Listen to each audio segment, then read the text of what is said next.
Hi everybody. We decided to do a video for you all on a little project that we're going to do. But we wanted to tell you a little bit about why we're doing the project and why we're doing the video. Yep. So, Todd and I do a lot of projects around our house. Todd does a lot of them independently, but we work on a lot of them together. Or Todd will do some without me, but often I'm the inspiration for those projects. So I was going to say that. You took my line. I took his line. One of the reasons that we do these projects is it gives us a chance to work really well together. And when we do that, it's an opportunity for us to build into each other and see the different strengths that each of us has. So, in turn, that builds our marriage. We are going to show you a couple projects that we've done, but this project that we're doing is a tiny project. So we thought that it would be fun to tape it from beginning to end and just show you the fun that we have when we work together and how that all works out. Yeah, and I think that what you said about us working together is key, and I think we also tend to play our strengths. So your strength is you have an eye for something. You see how something would fit in. You know what you want. You've seen it in a magazine or you've seen it in somebody else's house, and you know that something like that would fit in our house, would be suited for what we're trying to do. And then I tend to lean toward building stuff and more the technical part. But interestingly enough, oftentimes as we work together, I can sometimes help with the eye for things, and you can sometimes help on the technical side in ways that I hadn't thought about. And that's something that always strengthens our marriage. Absolutely. When we're building something or working on something together and Todd says, "Oh, that's a great idea," that's a great feeling for me, because Todd is an amazing woodworker and knows how to build things. But when I can contribute something other than handing him nails or polyurethaning something, and I've come up with a great idea and he says that builds our relationship to another level. So one of the things that Todd built is right behind us. You guys can probably see it. Maybe do you want to go move the camera? So Todd built this hutch behind us. He completely built this himself. I didn't help out with this at all, but I'd say most of the inspiration for building this was me. I just said, I need more space to put stuff. I need a place to put dishes. And because the kids' responsibility was to put dishes away from the dishwasher and then, set the table, we wanted all the dishes and things right by the kitchen table and the silverware.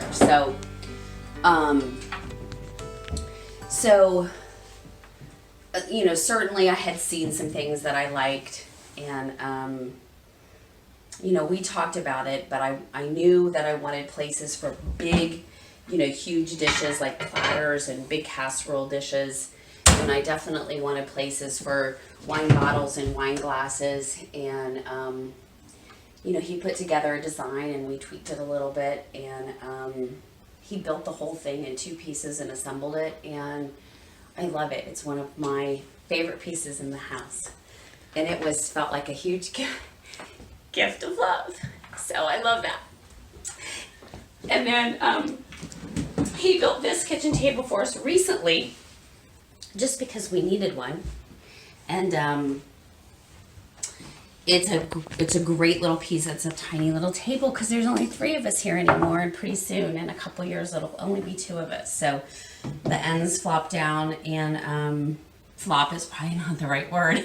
Fold. They fold down. So, I didn't help with this project at all. This was totally Todd. Actually, you and I went and procured the guts of the table together.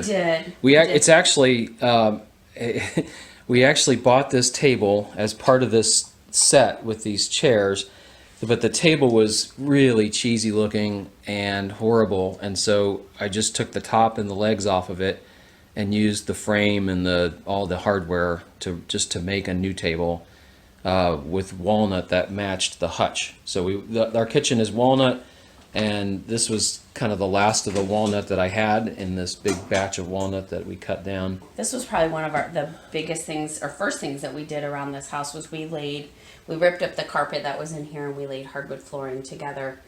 So we ripped up the flooring and the tack strip and we hauled the carpet out. We moved all the furniture out on the deck and we laid this floor, and that was a big job. And we had a lot of fun. Took us 12 hours. Yeah. 1 or 2 vertebrae of our backs. We had a lot of fun though, and we finished it. And I think some neighbors lent us this air nailer thing Yeah. that we used. That was very helpful. You can rent them now at Home Depot. so.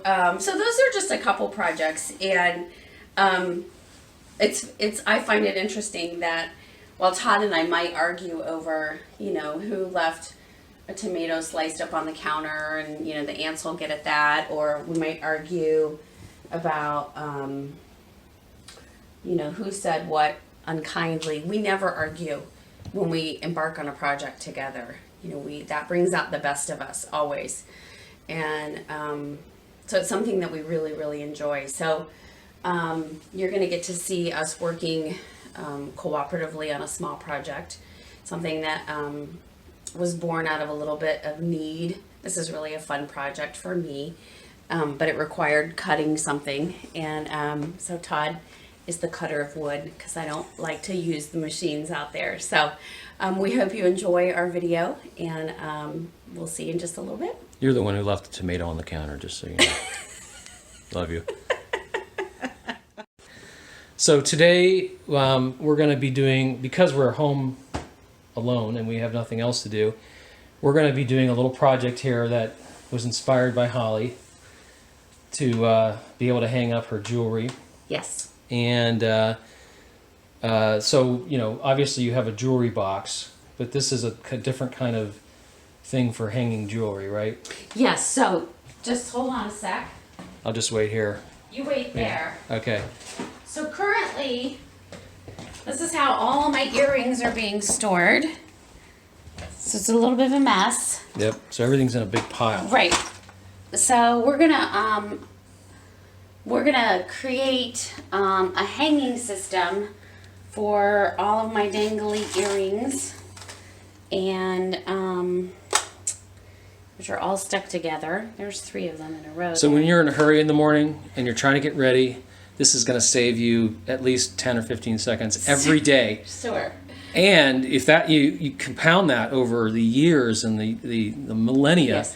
So some mornings when I'm getting ready, Todd's still asleep, and our bed and our bath connect. So all my jewelry's over there in the bedroom. So I wanted something here in the bathroom where I'm getting ready.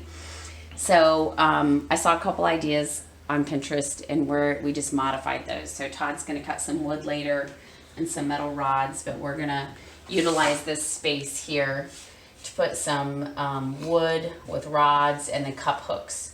We're going to hang the earrings from the rods, and then the cup hooks will hang some necklaces, like my shorter necklaces, and then more over in this space over here. Because right now your necklaces are kind of all just in a big... Well, they're hanging pile again. down They're there. hanging in another spot. I took Yeah. one of these out to show Todd, and they're all knotted together. So And we want to be able to also keep consistent with the wood theme that we're using here. So all this wood here on the mirrors, and then over here on the windowsill, in our bathtub area, and the trim is all ash. And so what we want to be able to do is have that same look consistently done here. So all right. that's it. That's it. All right, next stop is to the wood shop. All right. So now we're here in the wood shop. And so what we've decided is that we want 4 2-inch by 9-inch, I'll call it almost like a plaque that we're going to put these screw cup holders into. And then we're going to have a 4-inch by 9-inch thing that's going to have the bars. And this is the bar stock right here. This is 1/4 inch, just metal dowel. That's all it is. And we're going to I think what we want is for everything to kind of have a pewter look to it. It almost has it as it is, but we're going to have to just manipulate it a little bit to get that color that we want. So if you'll come over here, what I've done is, this is a piece of ash that I have just laying around. It's got a little bit of the live edge on here, which we're not going to use. So what I did was, here's the 4" by 9" piece. I've just kind of laid that out on the board. And then here's the 4 2x9 plaques that we're going to use. And that's it. So then the next step is I'm just going to rip a line right here, and we'll cut this right here, so that we'll have kind of all this in one piece. And then I'm going to, we're going to cut this, and then we'll leave these 4, and we'll do some stuff later, but that's it for now.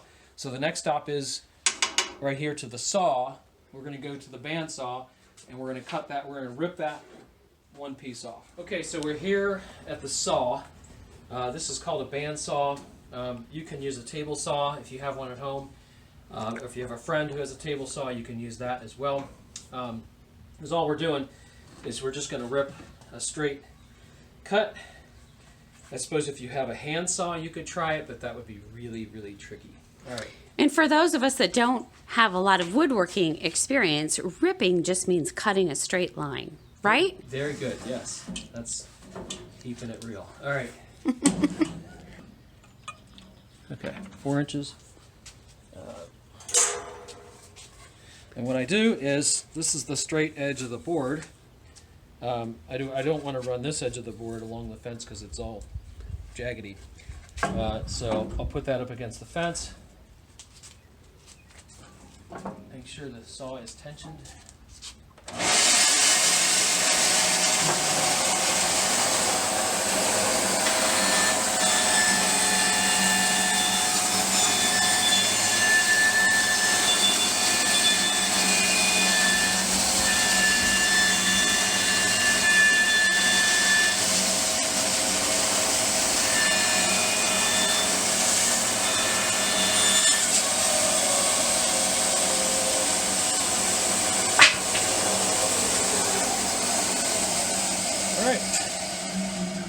So here we've got our 4-inch section, 2, 2, 2, and 2, and this is just going to get cut off. That's extra. That'll probably end up in the fireplace. Right, in the fireplace. That's right, or the smoker. All right, next stop will be to go to the chop saw. Okay, so this is the chop saw. Again, you could do this on a table saw. It's just a little bit easier with the chop saw. So what I'm going to do is, first I'm just going to take off this little extra piece, which we don't need. Actually, though, before I do that, there's an old adage in woodworking, is measure twice and cut once. So I'll get my tape measure. Just make sure we got the right. Okay, that's 9, 9, and 9. I'm glad I measured because everything is exact. But what I do need to do is I need to leave a little bit extra on the end here because the width of the blade itself will take some out of my original dimensions. So we're just going to cut this end off, and I'm going to leave about 1/4 inch, 3/8.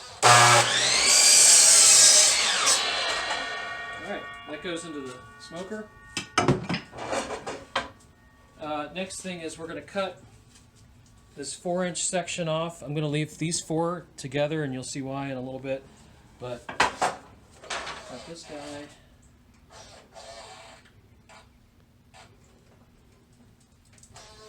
And actually, before I do that, you'll see this black edge here. That came from the mill, and I don't know if it's 90 degrees, perfectly 90 degrees, so I'm just going to cut a little bit of that end off first, just so I know it's, yeah, as I'm lining it up on the saw, I can see it is not 90 degrees. Okay, I've taken that edge off, and it is now, it's square that way. So we'll go another 1/16 this way, because that's what I cut off on the end.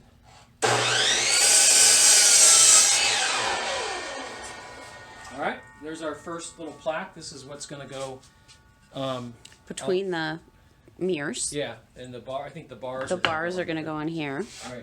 All right. So then that just leaves the 4 plaques here. Next stop is to the planer.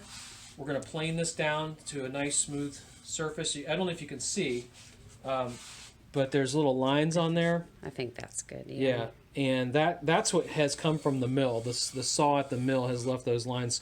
So I'm going to run this, get rid of all these, clean all this up, and it's going to end up looking much like this guy here. Are you going to run this piece through? Yeah, we'll run him through Okay. as well, and then that way we'll have it smooth, and then after that we'll go to the router. This is the planer. This is a little, they call it a box planer. You can find these at Home Depot, or again, if you've got access to a woodworking shop and you're only doing small projects, it's better to do it that way. So what I'm going to do is I'm going to run this guy through the planer. First thing I'm going to do is I'm going to zero out. That's actually set up just where right about where I want it, so that's good.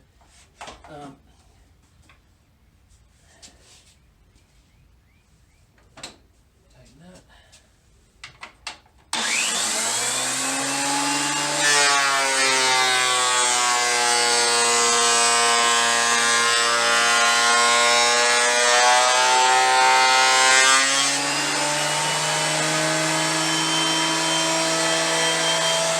That's pretty good.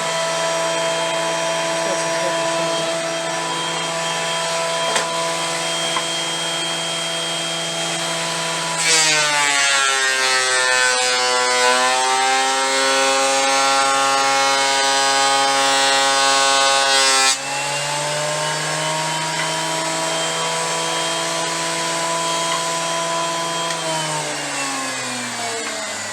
All right, that's pretty good. I'm not going to worry about the back edge because that's going to go up against the wall, so that's just kind of wasted time. So, got those. All right, so we've just, let's sum it up right here. So, Sum it up. Sum it up. So we've cut, ripped, planed our pieces. The next thing that we want to do is put a nice profile edge all the way around them. If you remember, the mirrors that we had upstairs had a nice profile on them, and we want to match that. What I've done is I've set. You have a question? No. I was just going to say this is sort of like an optional step, right? So if you folks at home are like beginning woodworkers, having just that item there, Just the right? Yeah. And sanding it and putting some stain on it, or leaving it as is, Yeah. and then adding the bars and the cup hooks would be beautiful. Or optionally, if you have a plane, just a simple plane, you can go at a 45-degree angle and just plane that edge and give Right. it a nice. It just gives it a nice faceted look. Right. Todd does a lot of furniture building and a lot of woodworking, so this is like an extra step for him. So I just wanted to throw that out there. If I were making this and he just cut that wood for me, I would just sand it and poly it and call it a day. Yeah. So Yeah, so I'm just trying to follow the same profile that we did for the mirrors so that it all looks like it came from the same effort. it matches. It matches. Matchers. So this is just a test piece that I did, because what I did was I set this bit up here on the router table, and this is my profiling bit, and this produces something that looks kind of like that. Mm-hmm.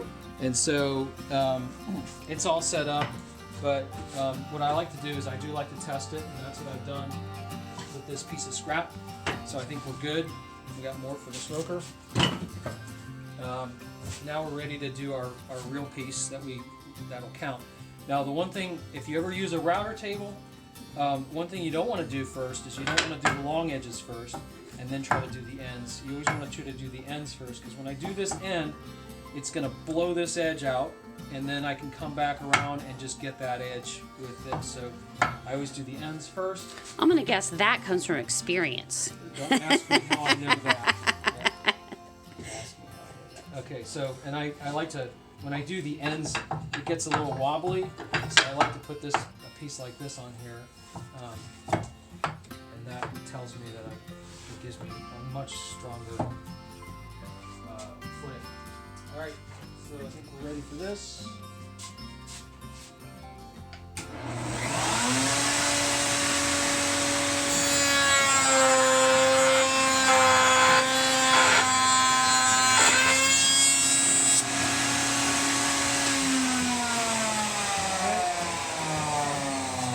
Not too bad. Sorry.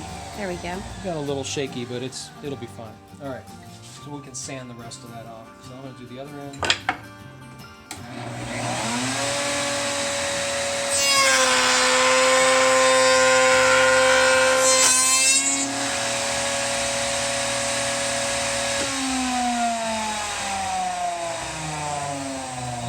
right. Let's do this piece.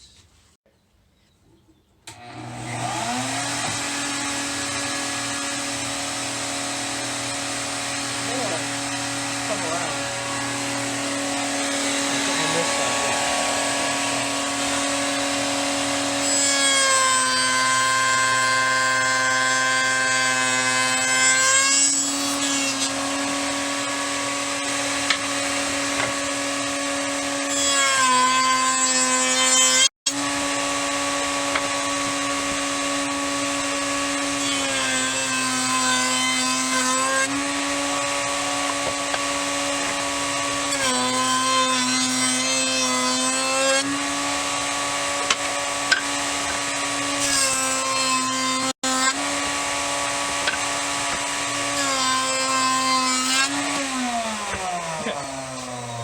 So this is our 4-inch piece, and this is done basically, except we just need to sand it and stain it and put our bars in there. This is not. What I need to do now is I need to cut it lengthwise, also known as Ripping. ripping. I need to rip this and then profile both edges. The reason I didn't rip it first is because these would be really hard to profile. If they were only 2 inches wide, it's much easier having the full width, so otherwise it'd be super wobbly going through that thing. So I'm going to rip it, and then we're going to reprofile both edges, and then cut it again. Ooh, actually, let's cut it first, rip these edges, and then we'll rip it that way. Okay, so, all right, let's...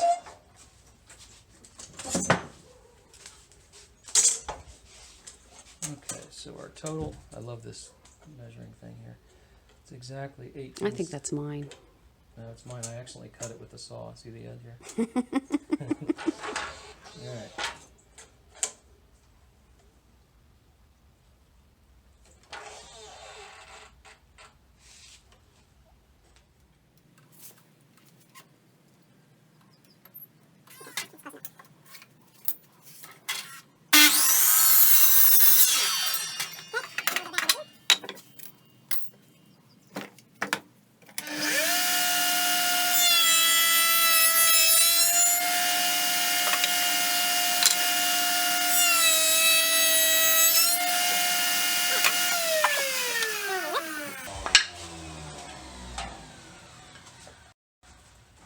I got sawdust in my eye.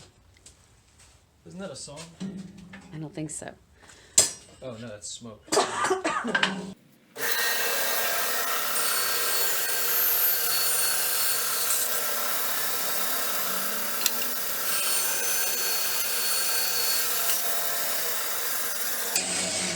And back to the router table. Back to the router table. 4 more. Then we're done with that. Yep.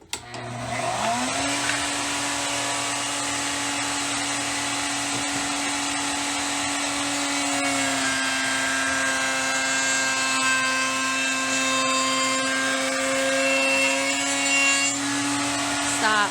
Stop. Huh? Stop.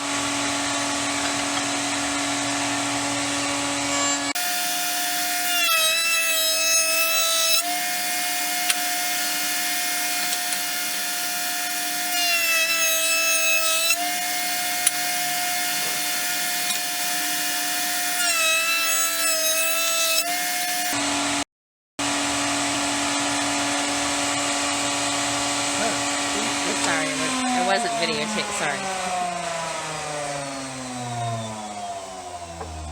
All right, so we have 3 good ones Because sometimes in the shop, you make a mistake. and 1 oopsie. Yeah. So it's a good thing that we have an extra piece of stock, which we will now employ. Right. So we're gonna stop here because the phone needs charged. But Todd's gonna follow the same process. He's gonna measure. He's gonna rip. He's gonna profile, and then he's gonna clean up the shop, and then we're gonna do some sanding. See that our sanders had a little bit of love.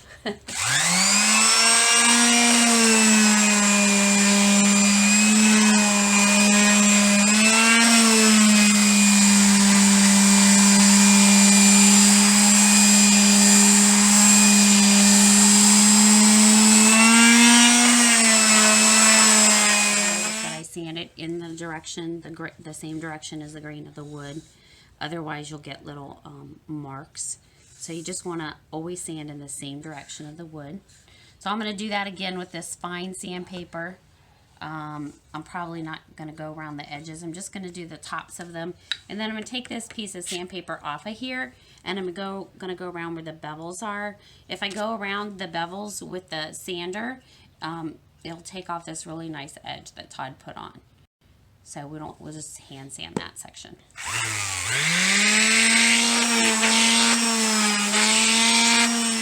I'm just gonna run my hand across, just run my hand across here and see if there's any little spots that I don't like, that just feel like they kind of need a little bit of,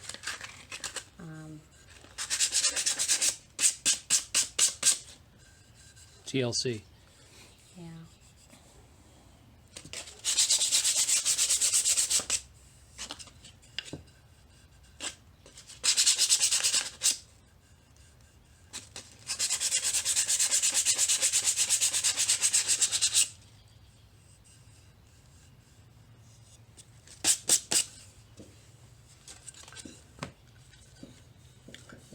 Now, of course, after I do these, I bet my staff will run his fingers over them and just maybe double check them. He has a little bit higher standard than I do. So now we're gonna put some polyurethane on here. Todd's already stirred this up nicely. You wanna make sure you do that because it gets like a thick kind of sediment stuff on the bottom if you don't stir it up really well.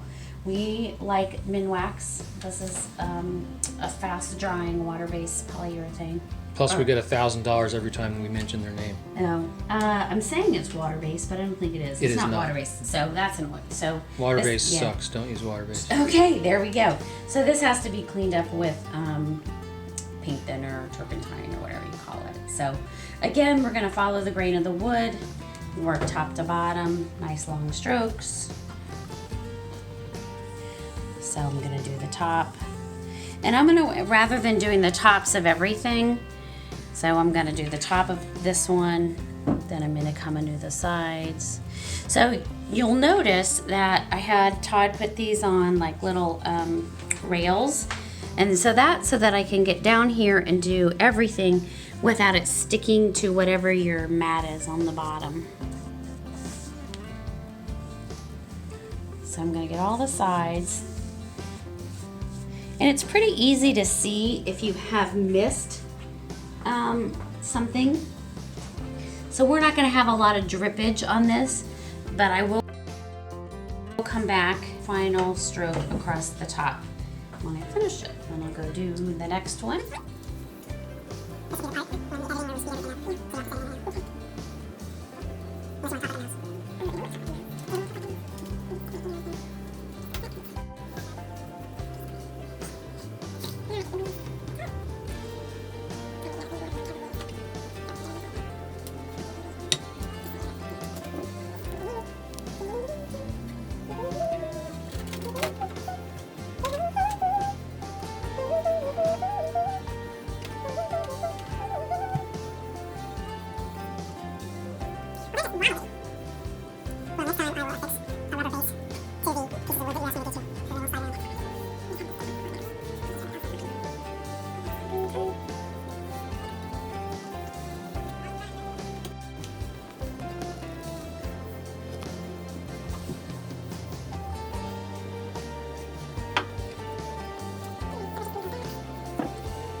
All right, I think we're good. All right. All right, so what's the next step? So, the next step is, if you're happy with one coat of poly, then you leave them, and then you can add your, whatever your hardware is going to be. Todd and I have not decided what we're going to do, but if we are going to put on a second coat of poly, then we are going to finely sand them with some super fine sandpaper. We're going to wipe them with a little bit of turpentine or paint thinner after that to get off all the grit from the sandpaper, and then we're going to poly them again. Yeah. When you even put one coat on of polyurethane, it's going to raise the grain and they're going to feel scratchy and bumpy. And since this is a mechanism that you're going to be touching, and it's going to be in the bathroom where there's going to be water vapor and other things flying around, we're going to put at least one more coat on. It looks like we made like railroad tracks, except upside down. All right, that's it for now. So one of the things, if you've never polyurethaned before, and if you're still watching this video, then you're probably interested, is that... To the last 2 or 3 people that are still watching, is that like when you come on this side, or when you come on this side is going to get a drip. So you just have to keep going around until you're not getting any drips. The ends are very, very thirsty, so you can you can actually glob it on the end pretty good. Yep. Because that's where it's really going to drink it So up. I'll just go back around and make sure I don't have any drips or globs. Okay, so now it's time to put the hooks into 2 of these plaques, and we're going to do that by measuring equal distances all the way across. So what we decided is that we're going to stagger the hooks. The hooks are going to be a 1/2 inch apart, and that'll give just enough room that when we install one of the hooks, we'll be able to put the next one in and turn it. But then on the bottom, we're staggering 1/2 inch in the middle of the ones above it, so that any necklace that will hang will come in between anything that's below it. So we're achieving like a W pattern. Yeah. So we've started the next one. What we've done is we've drawn 2 lines that are 1/8 of an inch from the bottom, 1/8 of an inch from the bottom, 1/8 of an inch from the top. We want to leave a little margin because these hooks have a little rim on them, if you look there, and we don't want that to overhang the profile. We want it to be contained within the profile. So we gave a little extra room there. So I'm just going to mark some of these so you just get the idea of what we're doing. So on the very end here, we start with 0, 1/2, 1, and the idea is not to move it like I just did. 1/2, 1, like that, and then on the top, and go all the way down that way. On the top, what I'll first do is measure off 1/4 of an inch, because that's the middle of the next one. And then I'll start there as my beginning point. So there's 0. I can't see the next one there. And then you can see they start to stagger in between each other, and like Holly said, in a W shape. So I'm going to pick a bit here what we're going to do is we're going to drill a whole million little holes here for these screws to go into, because this is really hard wood. This is not like pine where you can just push it in and screw the thing in. This is ash and it's very hard wood, so we're going to have to drill pilot holes so that these things will fit in there. So to pick one, a lot of times what you can do is you can kind of line the screw up with the drill bit and see, the width, what that width would look like. Now this one looks a little big, and that's why it's important. What I like to do is I'm just going to flip this over. This is going to go against the wall, so we don't really care. And I'm going to drill 2 quick little pilot holes, and I'm going to test it out, see what it looks like. Okay, there's the small hole.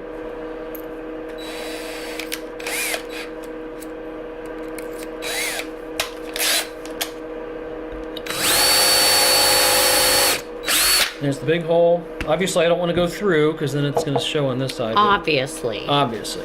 So I can just kind of test the feel of it. This one goes in real easy. I was afraid it was going to be kind of wobbly, but it's really nice and tight. This one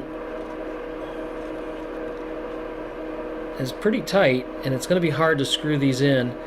And we have a lot to do. And we have a lot to do, and we have old fingers, so I'm thinking the big hole's good. I didn't think that. I thought it was going to be way too big and wobbly, but it's not. So now, the problem with the big bit is that I only need to go in probably 1/2 inch. Okay, like the little bit. If I put the little bit in there, I'd be able to exactly position it so that every single time I drill the hole, I would go right to this, this chuck thing here.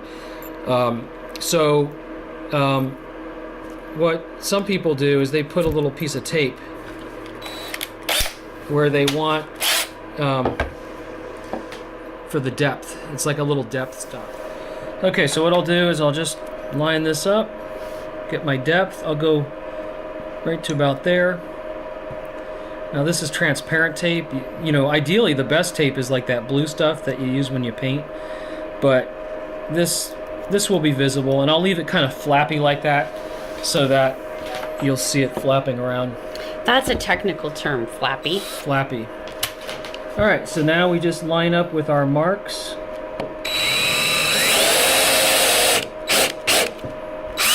And go down to the tape.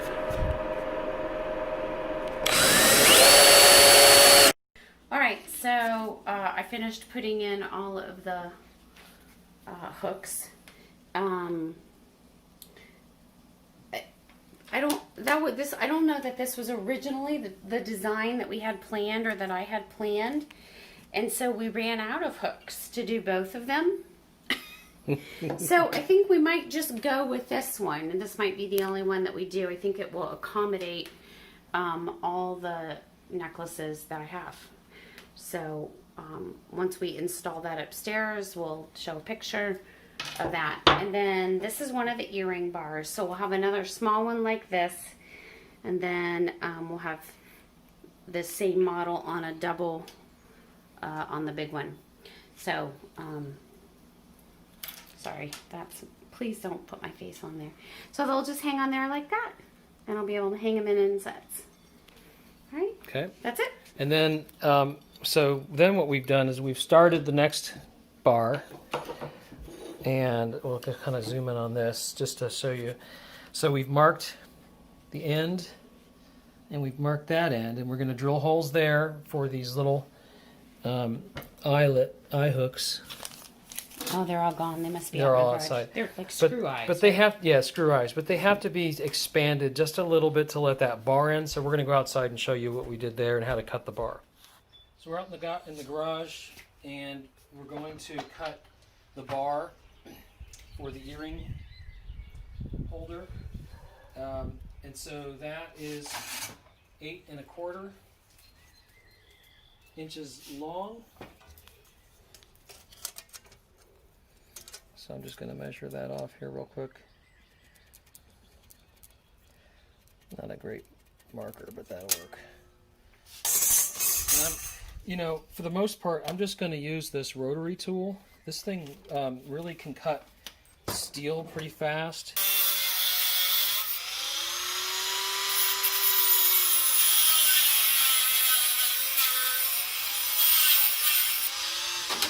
Okay. And I just kind of broke it off because it's kind of rough now in the end. You see that? We don't want my precious bride's hands getting slashed by those horrible metal ends, so we're going to go over here. If you don't have something like this, what could you use at your home? You can use a file. Okay. A hand file. A metal file. Okay. And you can also use a hacksaw if you don't have a Dremel to cut. All right, so this is the rough wheel, and this is the smoother wheel. Okay. So I'm going to first rough polish it, and then I'll do this one.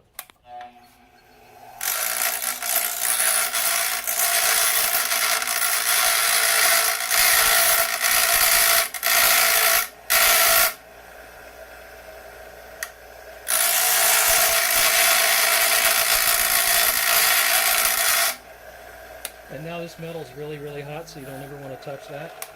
So Can now, you show us how hot it is, Todd? no.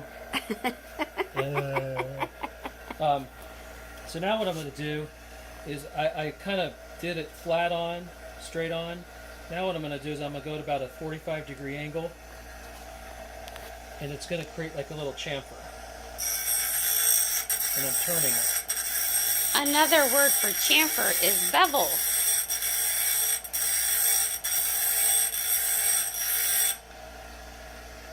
Hold on, I have it like on a really, there we go. That's nice. Okay.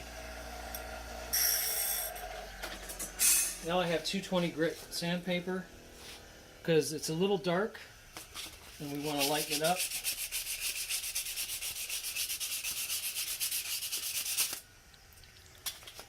And this will also help the earrings slide around better so they don't get stuck on any kind of factory scudge that comes out of the when they forge So this. the lighting isn't great, so let me just, okay, that looks, and then you can really see it. Yeah. Yeah. So you can kind of see some pitting, which is fine. I think that's you're okay with that, right? A little bit of pitting.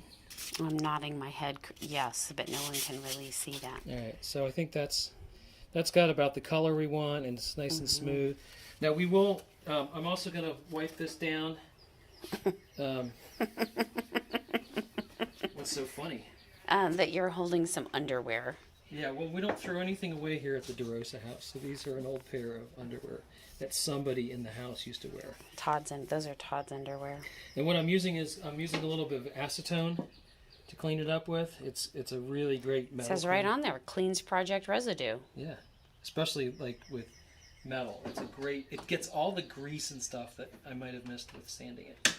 So, because then when we're going to put some polyurethane on it, and that'll keep it from rusting, because it will be in the bathroom where there's a lot of moisture in the air. And then finally, just to give it just a really nice little edge touch, is on the end. I'm going to do that same thing with this 220, and that's just going to really kind of clean it up.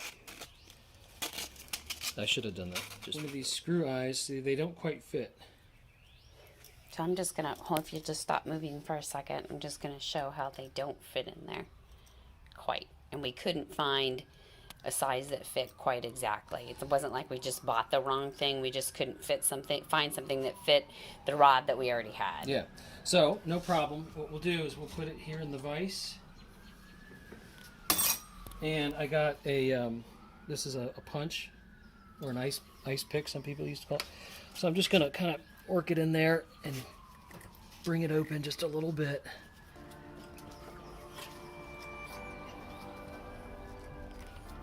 Just enough. I just got that open, and now I got this little pair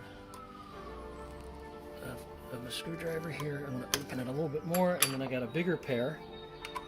That's just going to finish the job. And then, now that I got it open, what I'll do is I'll take this rod, and we're just going to kind of pound it through, finish it off. I can't really see what you're doing there, but okay.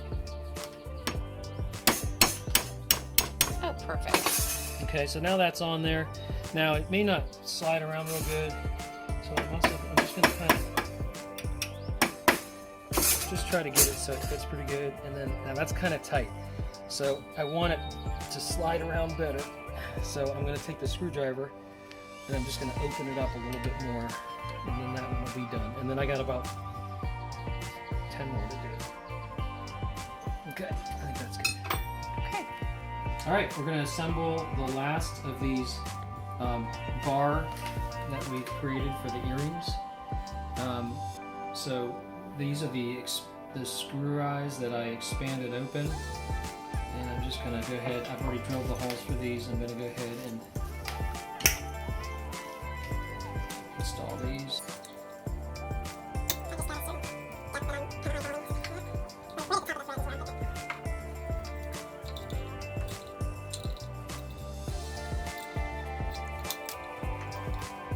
Okay, then we got our bar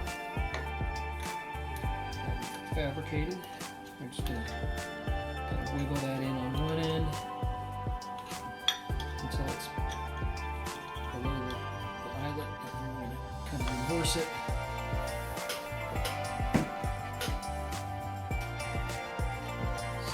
This is going to be tough.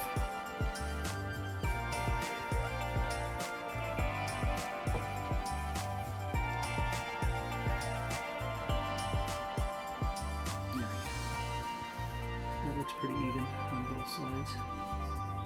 Alright, so that's it. We just need to put a little bit of poly on this. I didn't want to put poly on it before we put it on here because it would kind of scratch up on the end, so we're going to just get like a little model paintbrush that you'd use on a model. Very, very small paintbrush, maybe even a nail brush. A nail applicator that you would put nail polish on with. And we can just kind of coat these. So that's it. Okay, we're back in the bathroom and we're ready for the install. So what I'm going to do is I'm going to find some studs, probably a stud. I found a stud. That's what she said. Okay. So it says right there that that's the beginning.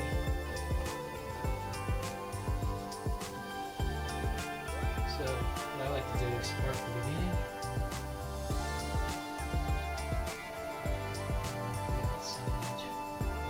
Alright, so there is what we're going to attempt to nail these into.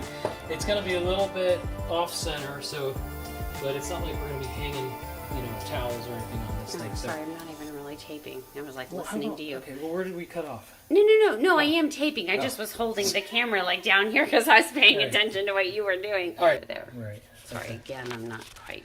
So I'm going to, can you reach down and grab that thing for me? Mm-hmm. Okay.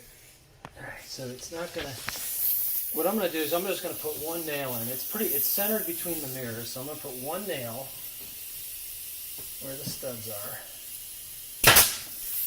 Okay, and then now I can kind of level it. I have a level. Would you like me to get my level? Yeah. I have like a little girly level. Yeah. Always going to level it. Looks like that looks pretty good, right? It looks great. You did a Okay, great so job. I'll go ahead and put a second nail. I would have said this side needed to go down, but according to the level, it's perfect. All right. So you did a perfect job, my love. Wow. Thank you. So I'm just going to put a second nail. In the stud. Oh, look at that. It shot. Ruh-roh. That's not good. So I got to put a third nail. There we go. Is that the nail? That's the nail. It hit the stud and Oh, I did don't. a 90-degree turn. Let's see if we can see that. Yeah, popped right out. Can you see that, folks? Yeah. That's not very pretty. That's okay. What we'll do is we'll get a pair of needle nose pliers and we'll wiggle, wiggle, wiggle, and then the nail will break off. How is that? Wiggle, wiggle, wiggle. Wiggle, wiggle, wiggle. Yeah. And the nail will break off and you'll never know. And then are you going to put something?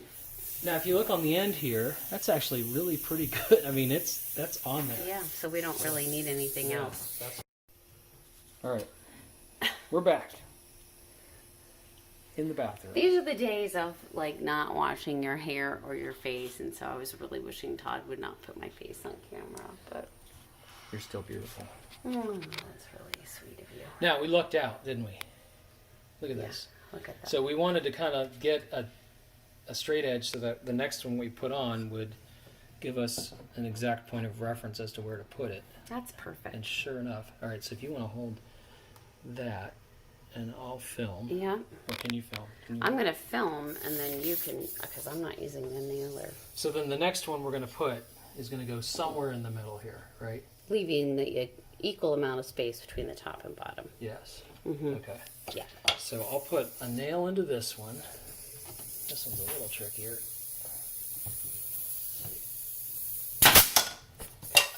Okay, you can let go. And then we'll level it. It should be pretty level. You get your little My tools don't need to be called little, just Your because. fun level that you have. It looks like that looks pretty Yeah. straight. Okay. It's good. Now I'll put one more nail on the top of it.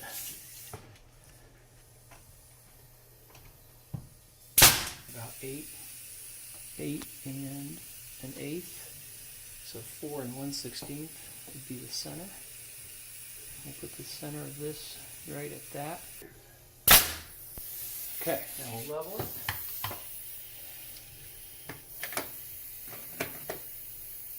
Okay, yes.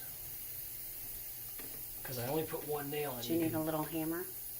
I'm just going to inch it up.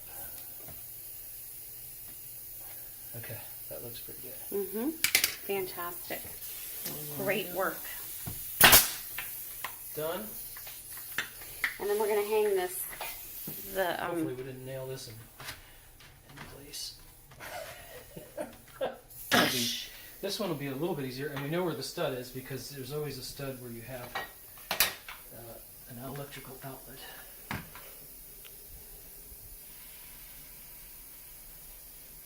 What?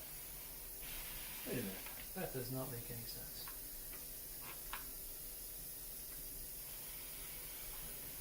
How can there not be a stud there?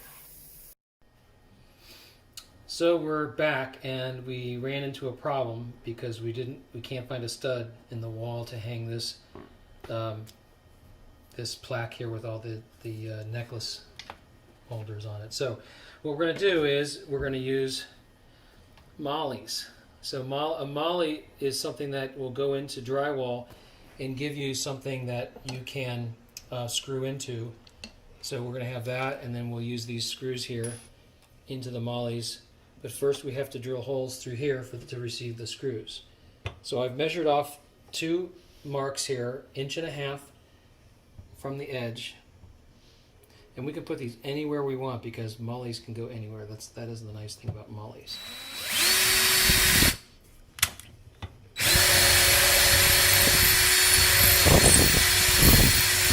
Okay, just going all the way through because the screw has to go all the way through.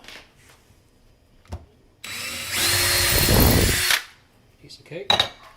Next is I'm going to use a slightly larger bit to widen this so that the screw head will countersink below the level of the wood. So that should give us enough to hide, just to put that head underneath the surface, and then it won't get in the way of anything. Same thing on this side. And we're going to clean it off with Holly's toothbrush. You can use this little brush there if you want. Actually, it's fine. I'll just use my fingers. Okay. Now, to locate where the mollies are going to go, I'm going to run the screws all the way through to the very end. We'll level it, and we'll just kind of punch it into the wall, and that'll leave 2 marks. I just want these just to come through just enough so that they'll leave a mark.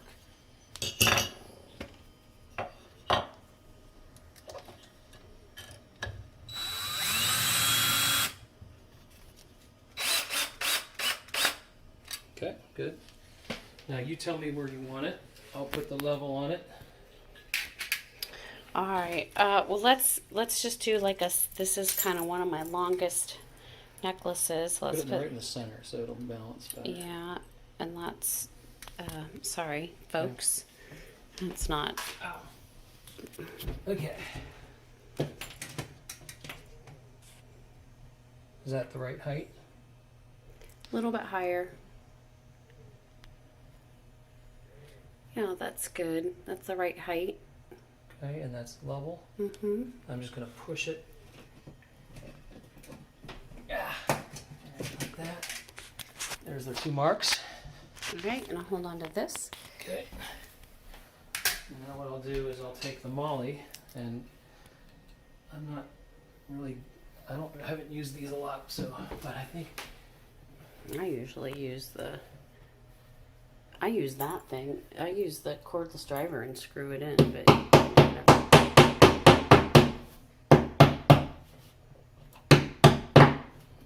then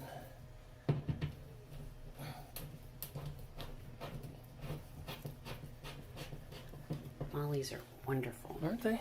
And they kind of rhyme with holly. Kind of. Sort of. Exactly. Okay.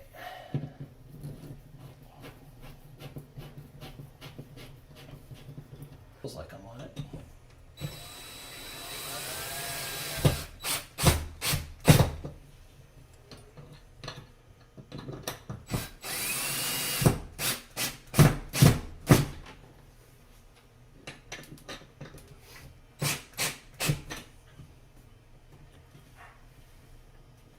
Okay. Nice job. How do you like them apples? That's great. Okay, so we have our finished product here. We have we finished the earring hangers and the necklace hangers. So there, I think everything is a little. We came up with a modified version from my original, the original picture that I had in my mind. But I love what we came up with. So there you go. Excuse me. So the earrings just kind of pop on and off. They're really easy to hang on there and put right back on. And now Here, do that again. oh, here, let me just show you again there. Yeah. So you just pull them on, pull them off. Now some of them, like this pair, for example, the wire didn't fit quite right, so I bent them out just a little bit so they'd fit on there, or they need like maybe a little squeeze.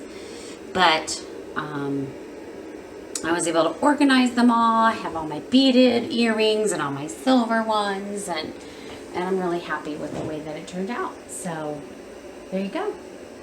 Nice to have our project finished.